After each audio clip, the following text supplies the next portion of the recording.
In this class, we are going to start our last chapter of Standard 12th, and that is environmental issues. So it is also the last chapter of the ecology unit, and in this chapter we have to study about various environmental issues like greenhouse effect or air pollution or soil pollution, water pollution, noise pollution, radiation pollution, and there are various other types of pollution and various other calamity sort of situation that the world is facing, and mostly because of the human activities.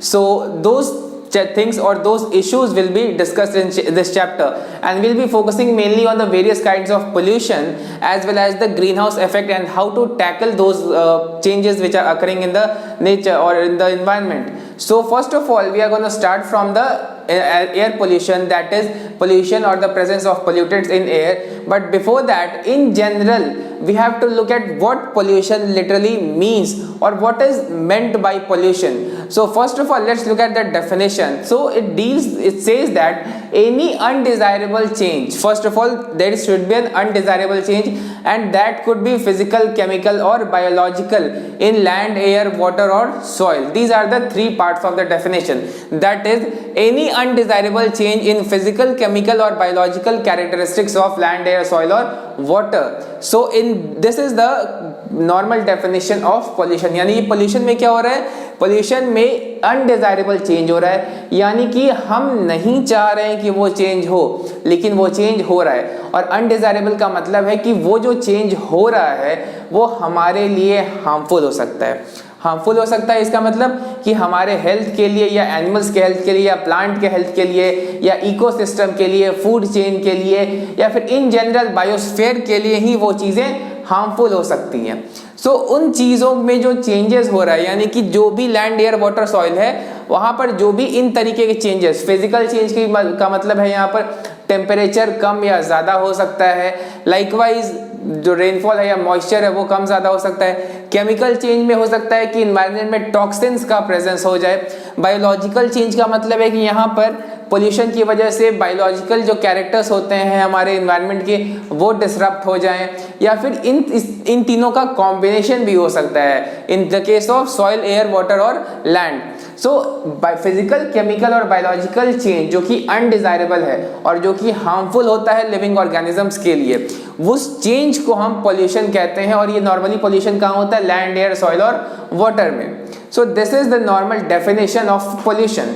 तो pollution बहुत types के हो सकते हैं। सबसे पहला type का pollution जो है वो एयर पोल्यूशन है। तो इंडियन गवर्नमेंट ने किसी भी तरह के पोल्यूशन को टैकल करने के लिए एक लॉ लाया था, that was called as environment protection act, and this act was came into effect in 1986। So सबसे पहले हम लोग अलग अलग टाइप्स के पोल्यूशन पढ़ने से पहले उसमें सबसे पहले ये देखेंगे कि इन जनरल जो पोल्यूशन होता है वो क्या इम्पैक्ट कर सकता है अर्थ पे, या क्या उसके लॉन्ग टर्म या शॉर्ट टर्म इफेक्ट होते हैं। तो फर्स्ट ऑफ ऑल बहुत तरह के डिजीजेस ला सकता है। वाटर पोल्यूशन की वजह से जो एक्वेटिक एनिमल्स होते हैं या ऑर्गेनिजम्स होते हैं उनकी लाइफ साइकिल या उनकी रिप्रोडक्टिव एबिलिटी या उनमें एक्सटिंक्शन हो सकता है। तो ये सारी चीज़ें एक्वेटिक में हो सकती हैं। लाइकवाइज सॉइल या लैंड में पोल्यूशन हो सकता है। कई जगहों पे लैंडफिल्स में टॉक्सिक वेस्ट अगर डाला जाता है तो उससे लैंड का पोल्यूशन हो सकता है। तो ये नॉर्मल इफेक्ट्स होते हैं। तो इनमें सबसे पहले अब हम पढ़ेंगे एयर पोल्यूशन के बारे में। सो एयर पोल्यूशन की अगर हम कॉजेज की बात करें तो एयर पोल्यूशन के बहुत सारे कॉजेज हो सकते हैं, जैसे सबसे बड़ी कॉज है ऑटोमोबाइल्स। ऑटोमोबाइल से बहुत ही ज़्यादा अमाउंट में गैसेस निकलते हैं। उसके अलावा थर्मल प्लांट्स होते हैं जो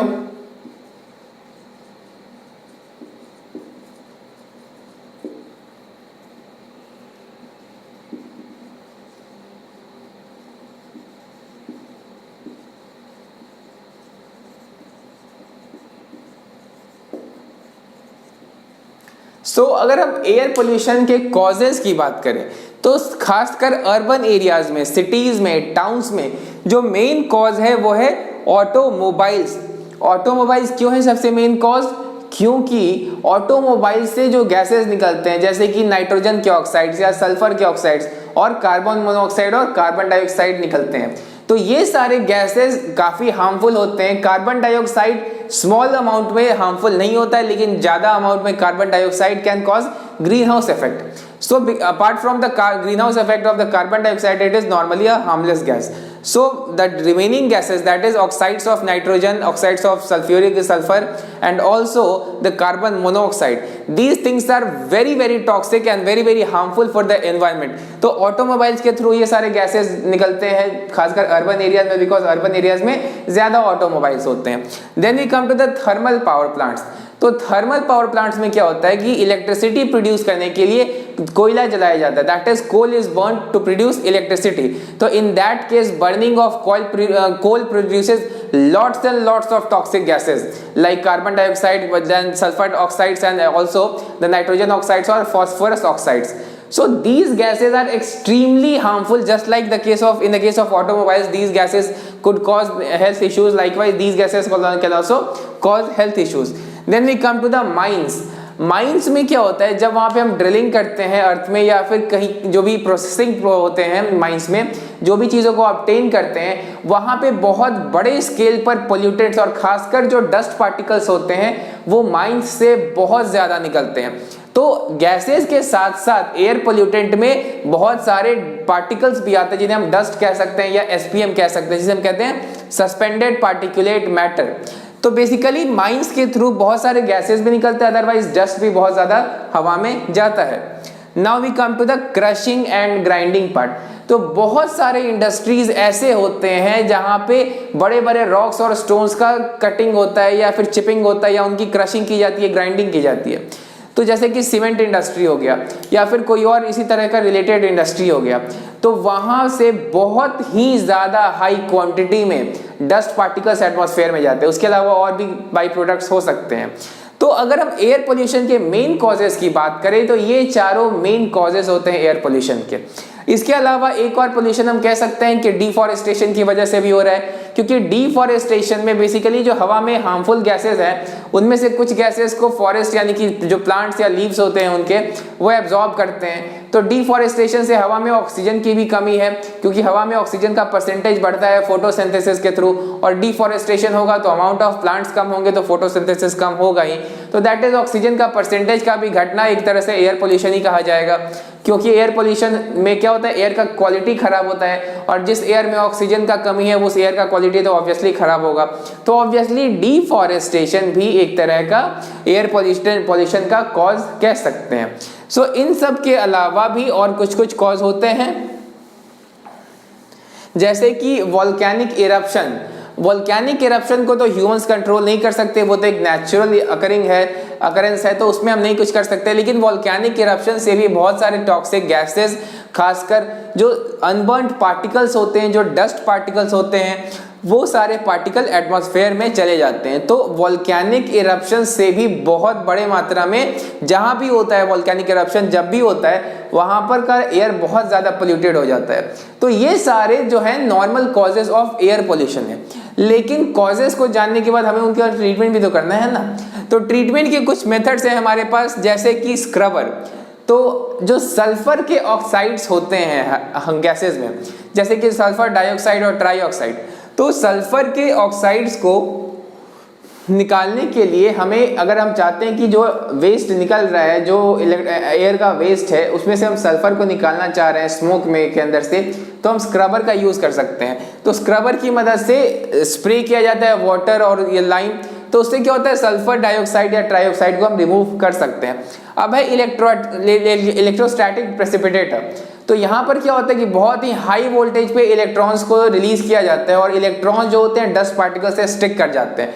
और सिंस डस्ट पार्टिकल से स्टिक कर रहे हैं तो इलेक्ट्रॉन पर नेगेटिव चार्ज होता है, तो डस्ट पार्टिकल पे भी नेगेटिव चार्ज होगा और ये जो है ना इलेक्ट्रोड से जाके चिपक जाते हैं, जो दूसरे साइड के इलेक्ट्रोड्स होते हैं या फिर जो नॉर्मल प्रेसिपिटेटर्स होते हैं उनके साथ जाके ये स्टिक कर जाते हैं. तो बेसिकली इलेक्ट्रोस्टैटिक प्रेसिपिटेटर से हम डस्ट को निकाल सकते हैं, स्क्रबर से हम सल्फर डाइऑक्साइड को निकाल सकते हैं.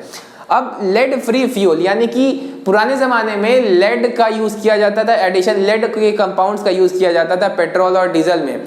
तो उससे क्या होता है, बहुत ही ज़्यादा क्वांटिटी में वेस्ट निकलता है पेट्रोल या डीजल से. तो अब के टाइम में गवर्नमेंट के गाइडलाइंस के अनुसार लेड को या तो रिड्यूस किया गया है बहुत जगहों पे, या तो बिल्कुल ही रोक दिया गया है. सो लेड फ्री फ्यूल की मदद से जो फ्यूल से वेस्ट निकलता है वो काफ़ी कम हो जाता है. अब बात करते हैं इलेक्ट्रोस्टैटिक कैटालाइटिक कन्वर्टर्स. तो कैटालाइटिक कन्वर्टर्स में एक्सपेंसिव मेटल जैसे पैलेडियम, रोडियम का यूज किया जाता है और यहाँ पर जो ऑक्साइड्स निकलते हैं इन्हें हार्मलेस फॉर्म में कन्वर्ट कर दिया जाता है, जिससे कि जो एमिशन हो रहा है, जो स्मोक बाहर आता है ऑटोमोबाइल से, वो काफ़ी कम हो जाता है। नाउ एमिशन स्टैंडर्ड्स, यानी कि वर्ल्ड में अलग अलग जगहों पर और इंडिया में भी काफ़ी हद तक इंजन्स के लिए एक स्टैंडर्ड सेट कर दिया गया, जैसे यूरो 2, यूरो 3, यूरो 4। उसी तरह भारत में Bharat stage 2, stage 3, stage 4, stage 5, stage 6। तो ये सारे जो एमिशन स्टैंडर्ड सेट किए गए हैं गाड़ियों के लिए, ऑटोमोबाइल्स के लिए, तो इनका एक मेन पर्पस ये होता है कि इनसे जो वेस्ट निकल रहा है वो वेस्ट एक सर्टेन लिमिट से ज़्यादा ना हो।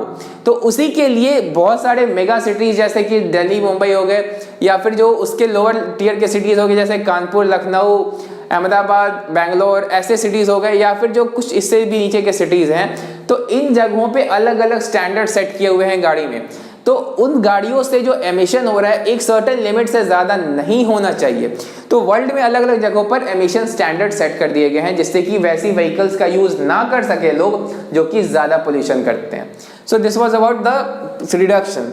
अब इसे एयर पोल्यूशन को कॉम्बैट करने के लिए गवर्नमेंट ने एक एक्ट लाया था, that is air pollution and prevention and control of pollution act 1981।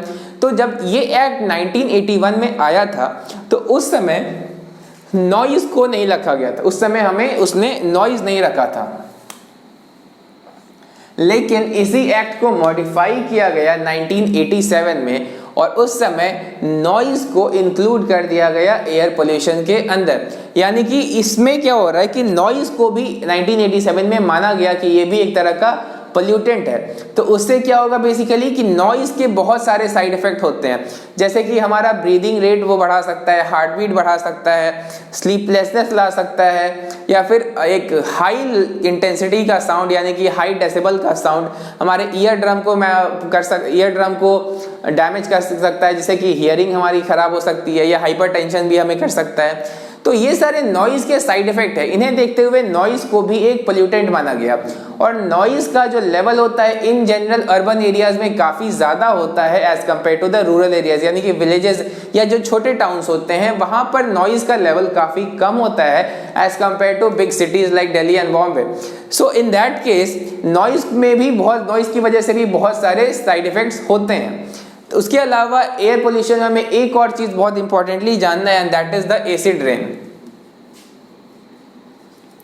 तो एसिड रेन में बेसिकली क्या होता है कि जो रेन वाटर है उसकी पीएच हो जाती है 5.6 के नीचे, यानी कि 5.6 के नीचे चले जाती है रेन वाटर की पीएच।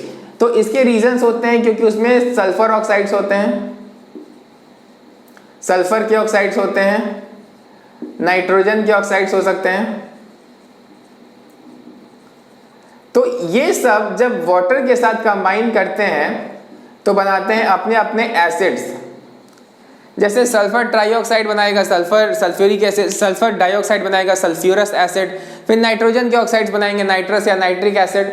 तो बेसिकली यहाँ पर जो एसिड्स का फॉर्मेशन हो रहा है, ये एसिड्स हवा से जब नीचे आते हैं that is in the form of rain water के साथ डिसॉल्व होके, तो जहाँ भी ये एसिड्स गिरेंगे उस एरिया को कोरोड कर देते हैं, उस एरिया को काफ़ी हद तक डैमेज कर देते हैं। अगर प्लांट्स पे गिरते हैं तो लीव्स को डैमेज, क्लोरोफिल को डैमेज। अगर मार्बल स्ट्रक्चर को पे गिरते हैं जैसे कि ताजमहल, तो ताजमहल जैसे मार्बल के स्ट्रक्चर्स को सबसे ज़्यादा नुकसान पहुंचाते हैं। वाटर बॉडीज में जाएंगे तो वहाँ पे एक्वेटिक एनिमल्स को नुकसान पहुंचाएंगे, ह्यूमन के स्किन पे गिरेंगे तो ह्यूमंस को नुकसान पहुंचाएंगे। तो ये जो एसिड रेन है बेसिकली किसकी वजह से होता है, एटमॉस्फेयर में सल्फर और नाइट्रोजन के ऑक्साइड्स होते हैं, ये रेन वाटर के साथ कंबाइन कर जाते हैं और फिर ये रेन वाटर के साथ नीचे आते हैं तो एसिडिक हो जाता है रेन वाटर और उसे कहते हैं एसिड रेन। तो एसिड रेन में तब कहते हैं जब पीएच वैल्यू 5.6 के नीचे हो जाती है।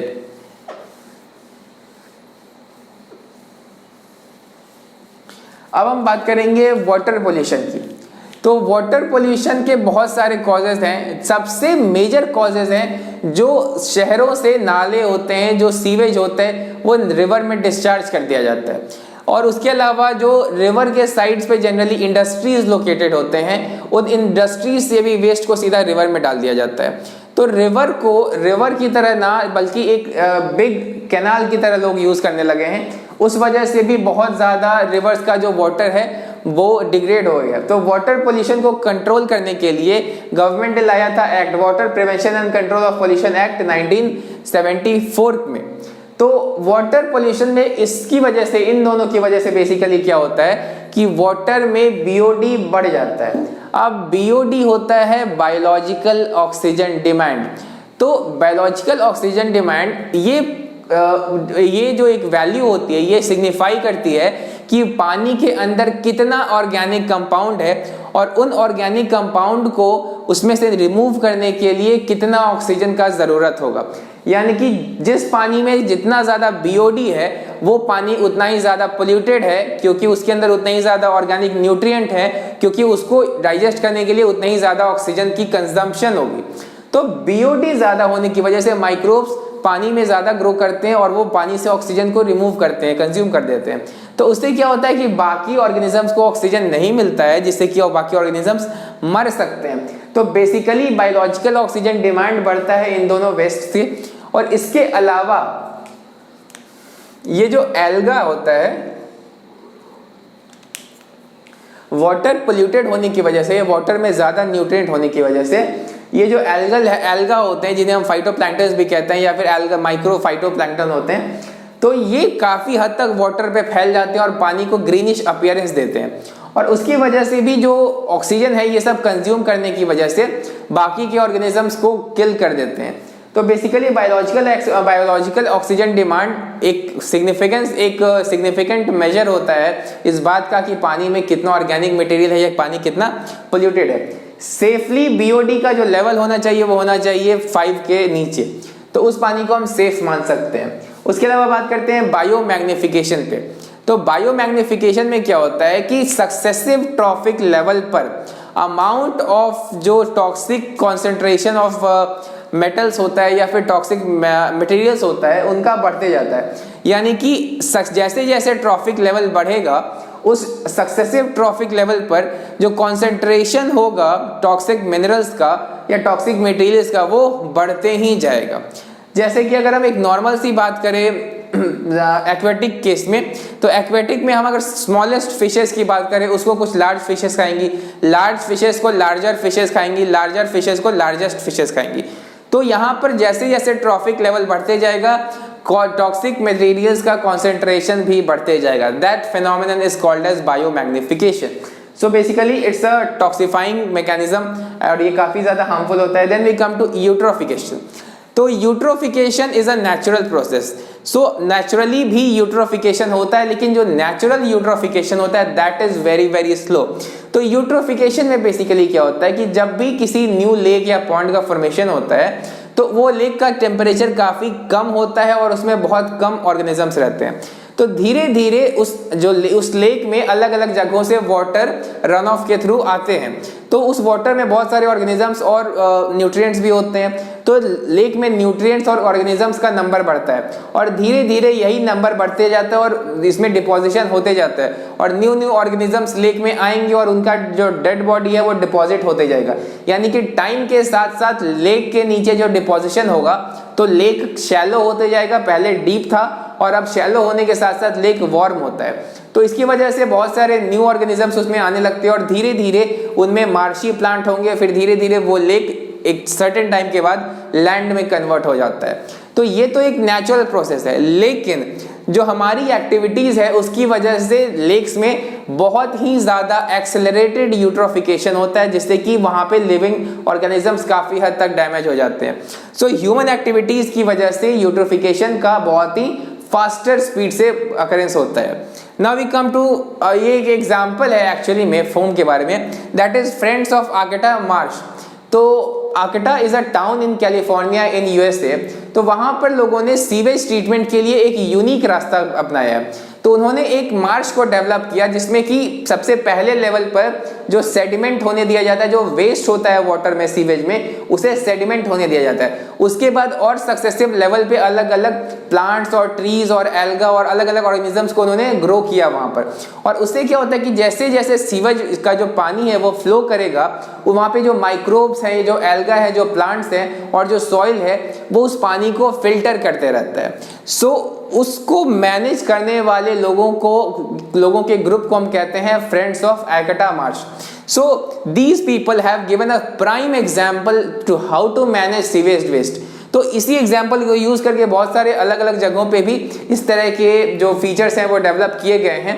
तो फोम में ऑलमोस्ट बहुत ही कम इन्वेस्टमेंट आता है और नेचुरल तरीके से पानी को प्योरीफाई किया जा सकता है। जो सीवेज ट्रीटमेंट है, इसको हम नेचुरल तरीके से कर सकते हैं। और वहाँ पर जो एकटा मार्श इन्होंने डेवलप किया, आज वहाँ पे बहुत ही अच्छे अमाउंट में बायोडाइवर्सिटी फल फूल रही है। Now we come to the eco san toilets. तो नॉर्मली क्या होता है कि टॉयलेट्स में बहुत ही ज़्यादा वाटर का वेस्टेज होता है, चाहे वो यूरिनेशन को रिमूवल के पर्पज से हो या फिर फीकल मैटर को रिमूव करने के पर्पज से हो। तो टॉयलेट्स में पूरे वर्ल्ड में बहुत ही ज़्यादा वाटर का वेस्टेज होता है। सो इसी को देखते हुए बहुत सारे लोगों ने एक सर्टेन टाइप का टॉयलेट फॉर्म किया जिसे कहते हैं इको सैंड टॉयलेट्स।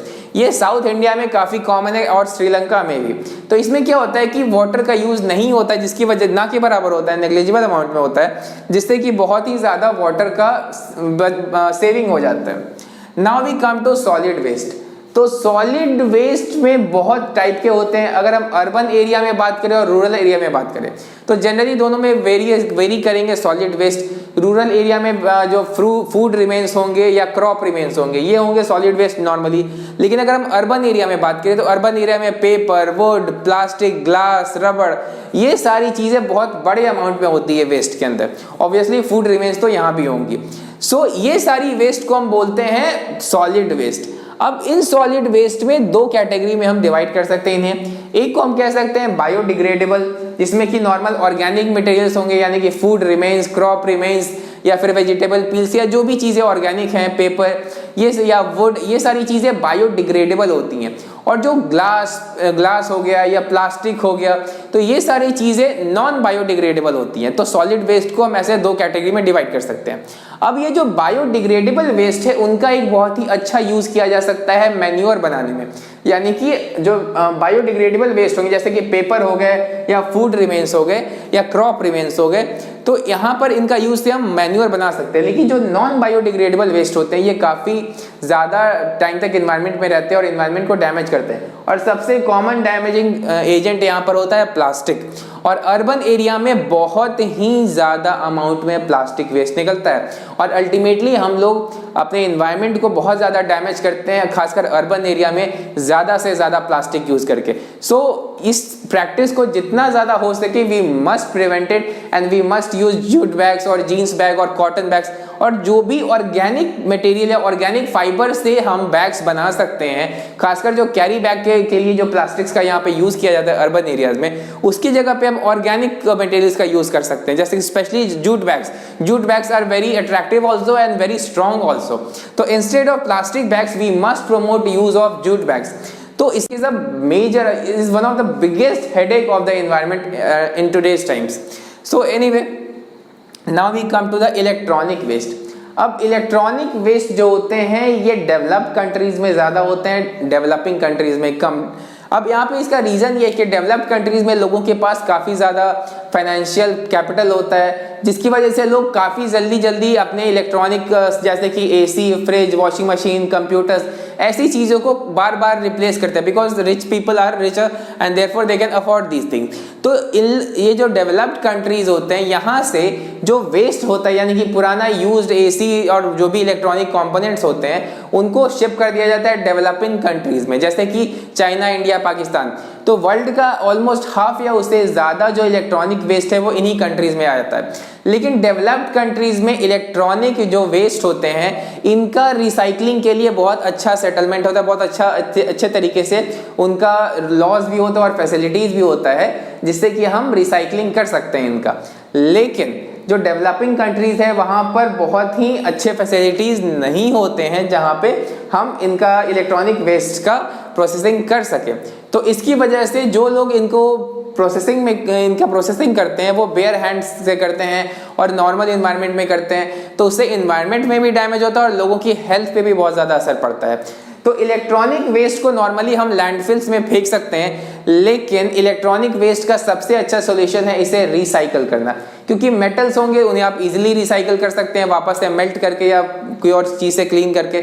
लाइकवाइज हम इनमें ज्यादातर चीजों का रिसाइकल कर सकते हैं। So the best way to tackle electronic waste is recycling, but recycling एक प्रॉपर फैसिलिटी में होना चाहिए जिससे कि रिसाइकलर को ज्यादा हेल्थ इश्यूज ना हो। Then we come to radioactive waste. तो जो रेडियो एक्टिव वेस्ट होते हैं mainly from nuclear power plants होते हैं।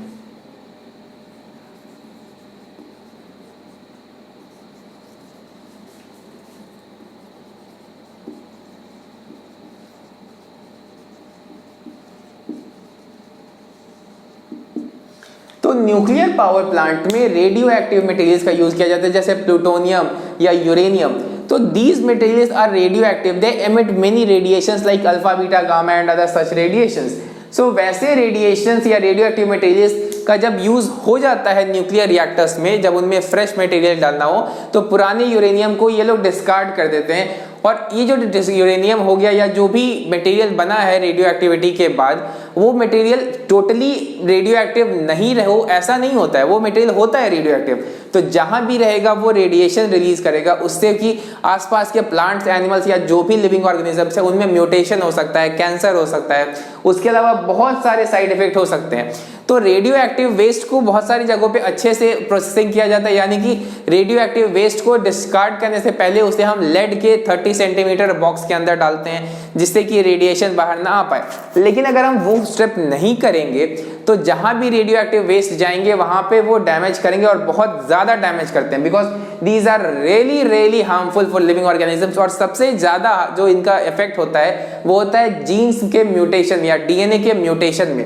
तो इनका जो सबसे हार्मफुल इफेक्ट है वो म्यूटेशन ही है, क्योंकि अगर म्यूटेशन रिप्रोडक्टिव सेल्स में हो गया तो म्यूटेशन यानी कि जो नेक्स्ट जनरेशन है वहां तक जा सकता है और फिर लाइकवाइज उसके सब्सीक्वेंट जनरेशन में हो सकता है। सो म्यूटेशन को प्रिवेंट करने के लिए रेडियो एक्टिव वेस्ट को प्रिवेंट करना काफी जरूरी है।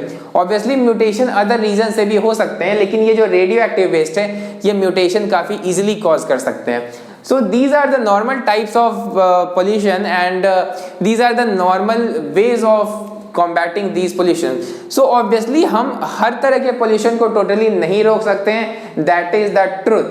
हम कितना भी कोशिश कर ले पूरी पोल्यूशन को हम नहीं रोक सकते, लेकिन हम उसे रिड्यूस कर सकते हैं, जितना पॉसिबल हो रिड्यूस कर सकते हैं। खासकर रीयूज, रिसाइकल और रिड्यूस जो हम कहते हैं, यानी कि किसी भी सब्सटेंस को जितना बार यूज कर सके वो करें, फिर हम उसे रिड्यूस करें, यानी कि हम अपनी जरूरतों को एक्स्ट्रा ना करें, कम करें और रिसाइकल करें, यानी कि जिन चीज़ों का रिसाइकलिंग हो सकता है उनका रिसाइकलिंग करें।